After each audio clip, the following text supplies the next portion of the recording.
Cordial saludo, profesora y compañeros. Nos reúne hoy el tema de la interculturalidad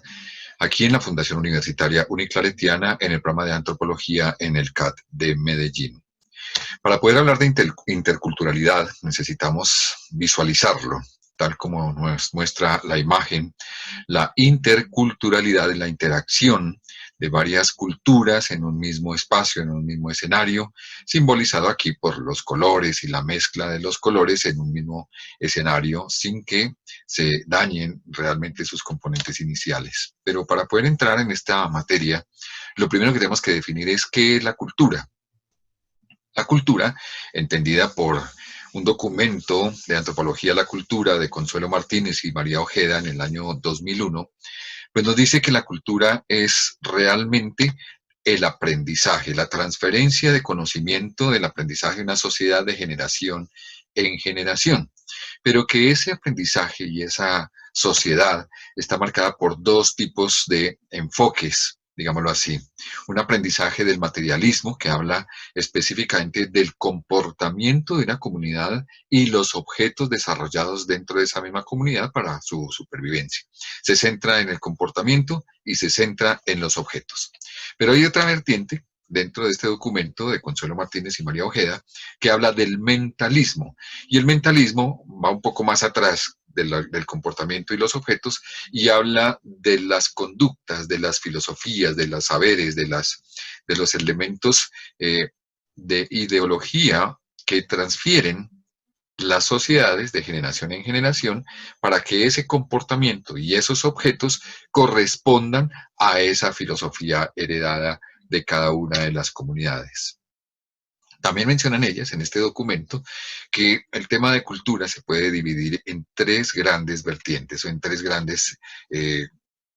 tipos de cultura específicamente. Uno denominado el esculturalismo. El esculturalismo habla de que una cultura es estática, es decir, se va transfiriendo de generación en generación las mismas tradiciones, la misma cultura, las mismas acciones, la misma conducta y se vuelve casi que inmodificable en el transcurrir del tiempo. Eso lo denominan ellas esculturalismo. Pero también hay otro concepto que se denomina el relativismo cultural, en donde habla de que diferentes culturas, a pesar de que tienen algunos elementos comunes de tradiciones, de filosofías, de conductas, de leyes, de tradiciones, pues hay algunos elementos que cada una de las culturas ha venido desarrollando y ha venido consolidando de manera independiente y que empiezan a ser diferentes. Es el relativismo cultural. Tiene algunos elementos que son uniformes, que son compartidos por las diferentes culturas, pero hay otros elementos que los hace diferentes los unos de los otros. Y hay otra vertiente que es el etnocentrismo, que habla de que una cultura, además de tener blindaje completo dentro de su estructura de tradiciones, de saberes, de transferencia de conocimiento de generación en generación, ellos adoptan, o esa cultura adopta, como única, válida su cultura, es decir, cuestionan las otras culturas y su evolución, su desarrollo, y estas las hace únicas y las vuelve casi que imponentes. Para ellos no existe más que su propia cultura y las otras no son válidas. Entonces, en el marco de estos tres enfoques de la cultura, podemos empezar a desarrollar un concepto que también ellas mencionan, doña Consuelo Martínez y doña María Ojeda, en el año 2001 en su documento Antropología de la Cultura, los componentes de la misma. Los componentes de la cultura que habla de pautas, pautas dándose como instrucciones, pautas son directrices, pautas son condicionamientos de comportamiento, que habla de comportamientos universales que son transferidos a toda la comunidad de manera general, es decir, todos deben aprender esas pautas para la supervivencia, para el comportamiento, para el alineamiento con la cultura de esa comunidad. Pero también habla de otra vertiente, hay unas pautas especiales dentro de esa misma comunidad, dentro de esa misma cultura, que son las especialidades. Algunos miembros de esa cultura, de esa comunidad, adoptan unas pautas, unas directrices, unos comportamientos que son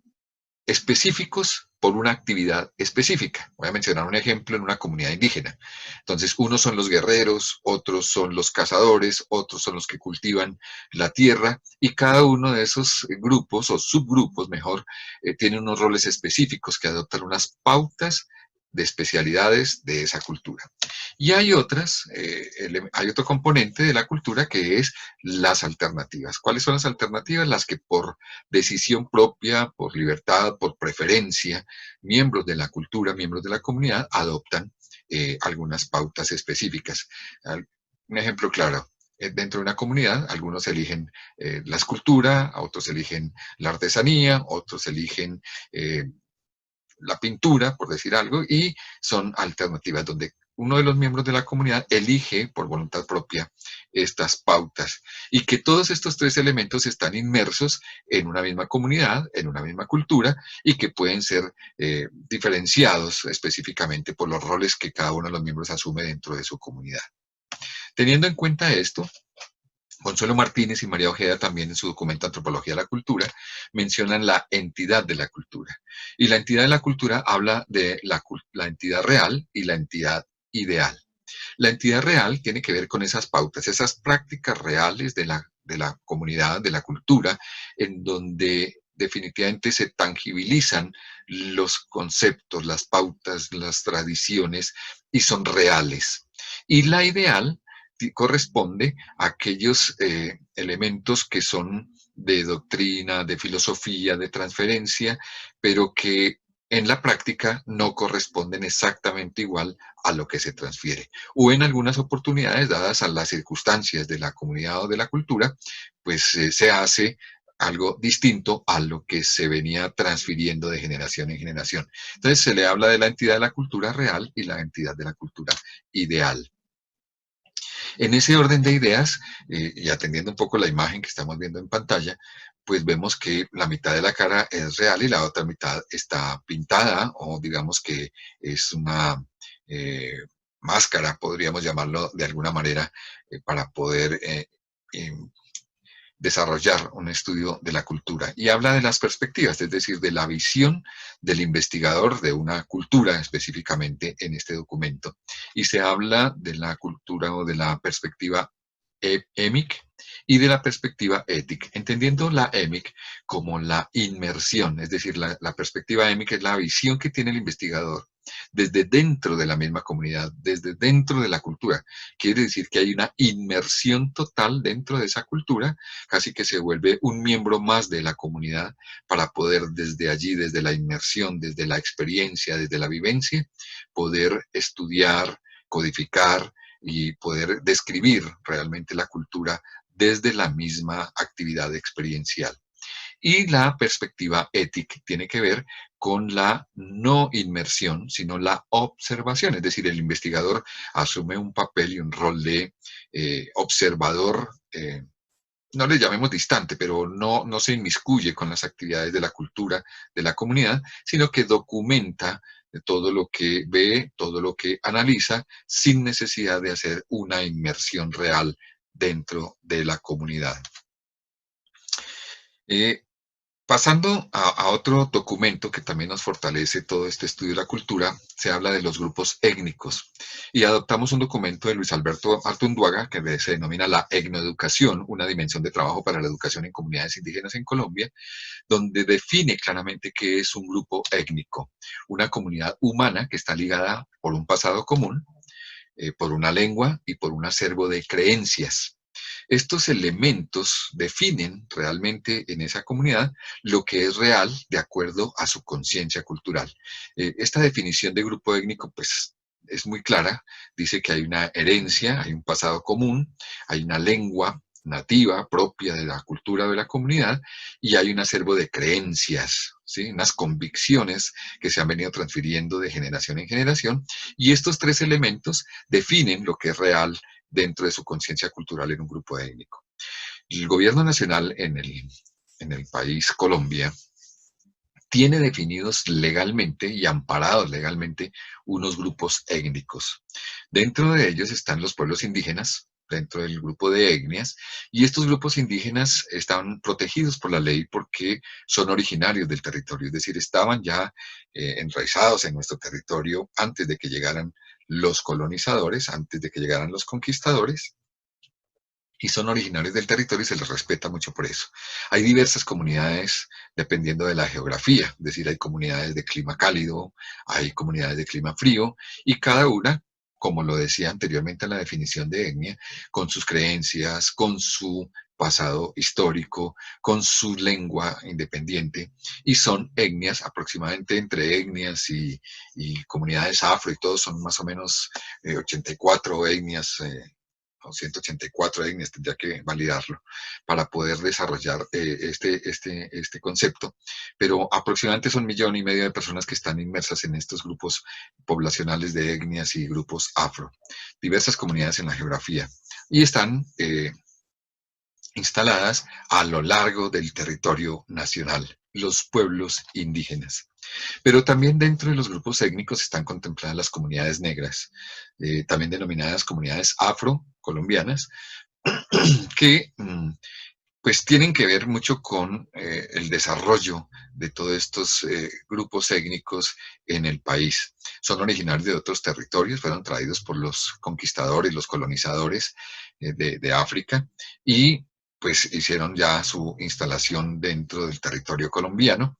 Se convierten en una sola comunidad continental, la comunidad negra o la comunidad afro es una sola comunidad continental, pero que está concentrada en 2 áreas del país, una en la zona costera pacífica y otra en la zona costera caribe o atlántica, y desde allí pues han venido migrando hacia el interior del país, pero su mayor concentración está en estas zonas costeras. También es reconocido otro grupo que se llama Raizalo Insular, otra etnia Raizalo Insular, que pues, son originarios de estos territorios, también llegaron con los colonizadores o los conquistadores, y se centran en una sola comunidad insular concentrada específicamente en las islas de San Andrés y Providencia. La comunidad rom, que también está reconocida entre los grupos étnicos colombianos, pues son una comunidad que también es originaria de otro territorio, llegaron en la época de la colonia y se convierten en una sola comunidad continental y están también dispersas a través de todo el territorio nacional en las diferentes ciudades capitales y todo. Pero también hablamos de la etnoeducación. A todas estas comunidades y etnias reconocidas por el gobierno nacional les preocupa algo que se llama la etnoeducación y que también vamos a visualizar en esta charla. Hace poco tuvimos oportunidad de dialogar en una entrevista extensa con José Manuel Socha Sánchez, que es el líder natural y espiritual del resguardo indígena de la comunidad muisca en el municipio de Chía, en el departamento de Cundinamarca, y hablábamos precisamente de la etnoeducación. Nos decía que tenía una gran preocupación porque tenía que desarrollar dentro de su comunidad lo que él llama la educación propia o lo que se denomina la educación propia, que corresponde también a la etnoeducación, para poder transferir a las nuevas generaciones todos los mandos, normas y leyendas, o perdón, mandos, normas y leyes que hacen que su comunidad siga cohesionada, siga fuerte, siga desarrollando su propia cultura y no sea avasallada por la cultura que se llama, o ellos llaman, occidental. Porque pues las influencias de la educación escolar tradicional dentro del país, dentro del marco de la ley de educación, no contempla la etnoeducación, no contempla la educación propia de las comunidades indígenas y de las etnias que están contempladas en la ley. Entonces, es una de las preocupaciones que él manifestaba. Otra de las preocupaciones que manifestaba en la entrevista era el rescate de la espiritualidad, ese rescate de la espiritualidad ancestral de su comunidad muisca específicamente en este caso, pues que le tenía muy preocupado porque las nuevas generaciones pues han venido perdiendo toda esa espiritualidad, perdiendo toda esa cultura ancestral, por lo mismo que mencionábamos ahora, el estar involucrados en educación tradicional del país, legalizada mediante la ley 115 y sus decretos reglamentarios, y adicional a eso, por la tecnología. Ya inclusive muchos de los miembros de las nuevas generaciones de esta comunidad muisca no mencionan, ni dicen, ni resaltan en ningún escenario que son miembros de una comunidad muisca. Como si perdieran la cultura, como si les diera pena, como si más bien quisieran protegerse de algún tipo de discriminación. Entonces él quiere rescatar esa parte. Y menciona mucho que si no se rescata estos valores dentro de las nuevas generaciones, pues cada vez les va a dar más pena decir que son de una comunidad muisca por el temor a la misma discriminación. Él mismo nos contaba que había sido víctima de una discriminación por su atuendo, por su cultura, por su forma de actuar, por manifestar abiertamente que es miembro de una comunidad indígena de los muiscas, que había sido agredido verbalmente y discriminado completamente en unas clases que tomó en el SENA, en el Servicio Nacional de Aprendizaje. Y para él fue traumático, pero también tuvo la fortaleza, el valor y el carácter de poder defender su condición de indígena con orgullo y con mucho valor y mucho carácter. Entonces, todo este tema de la etnoeducación pues comienza a tener una fortaleza importante. Lo menciona Luis Alberto Artunduaga en el documento que ya les mencionaba de la etnoeducación, en donde dice que desde las diferentes etnias, desde los diferentes grupos étnicos contemplados en la ley, se debe hablar de la interculturalidad y desarrolla unos elementos importantes allí. Habla del respeto cultural, es decir, que las mismas comunidades occidentales o todos los habitantes del país tengamos el conocimiento claro desde la primera infancia, desde la adolescencia, en los procesos de formación y educación, para que ese respeto cultural, el respeto por las otras culturas, sea realmente un elemento de valor que se le agrega a todo el proceso de formación y educación. ¿Eso para qué? Para que en el momento que haya prácticas culturales, tradiciones, se vean atuendos, como lo que mencionaba del indígena muisca,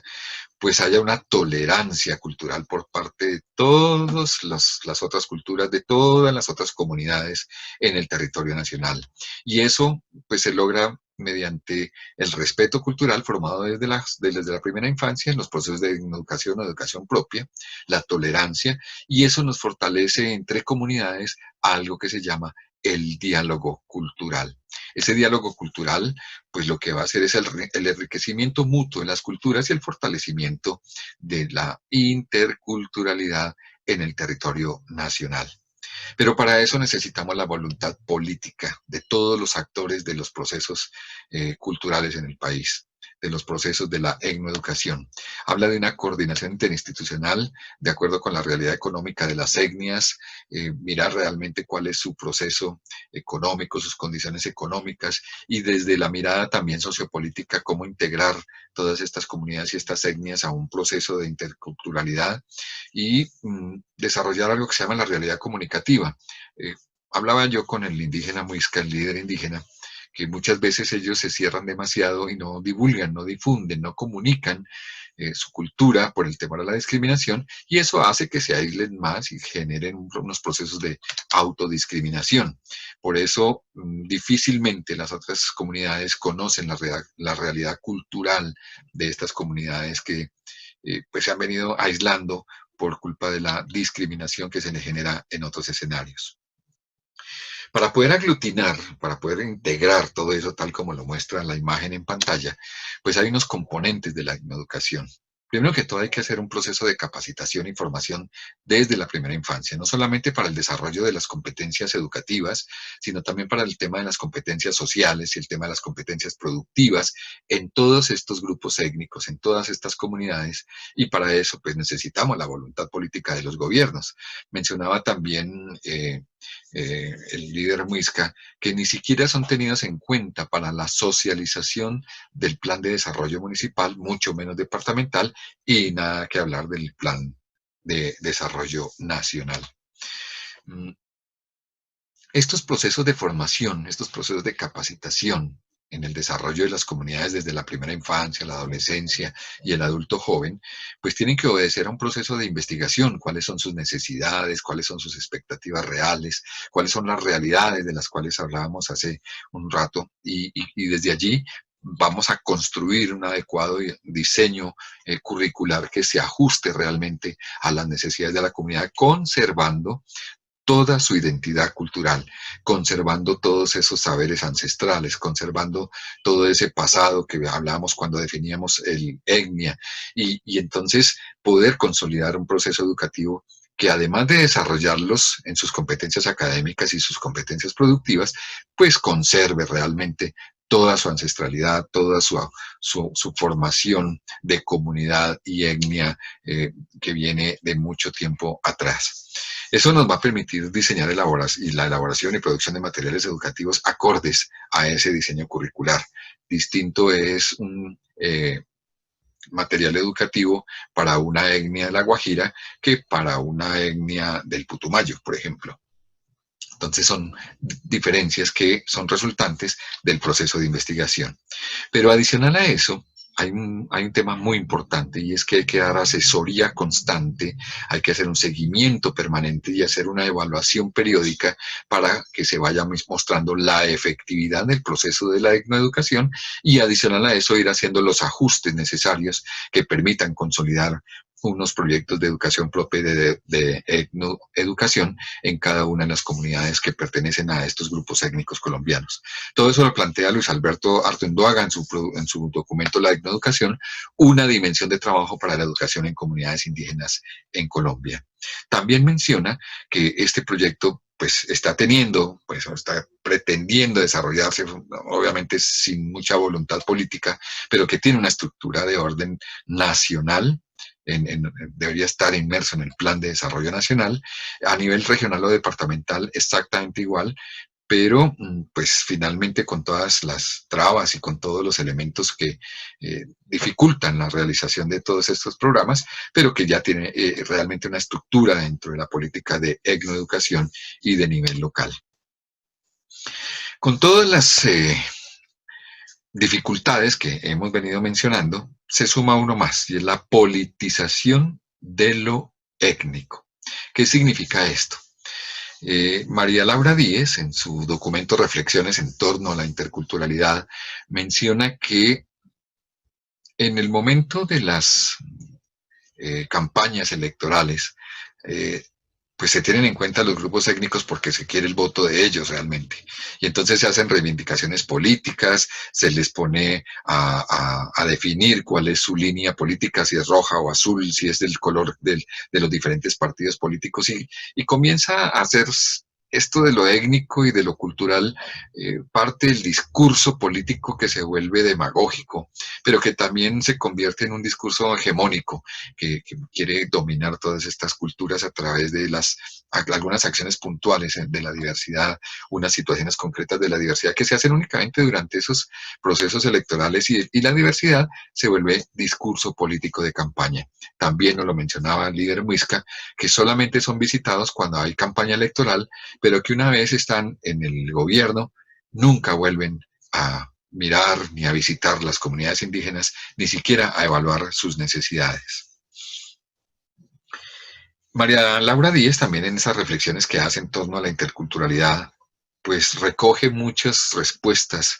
recoge muchos elementos en donde se dice que la educación es la solución, pero se le está cargando toda la responsabilidad al concepto de la educación. Se le está cargando inclusive la solución de los conflictos nacionales y los conflictos internos. La educación, si bien es cierto, juega un papel importante, pues no solamente debe tener un enfoque intercultural, no puede asumir los retos de la interculturalidad, ¿cierto? Porque hay que desarrollar unas competencias académicas y unas competencias sociales y unas competencias productivas,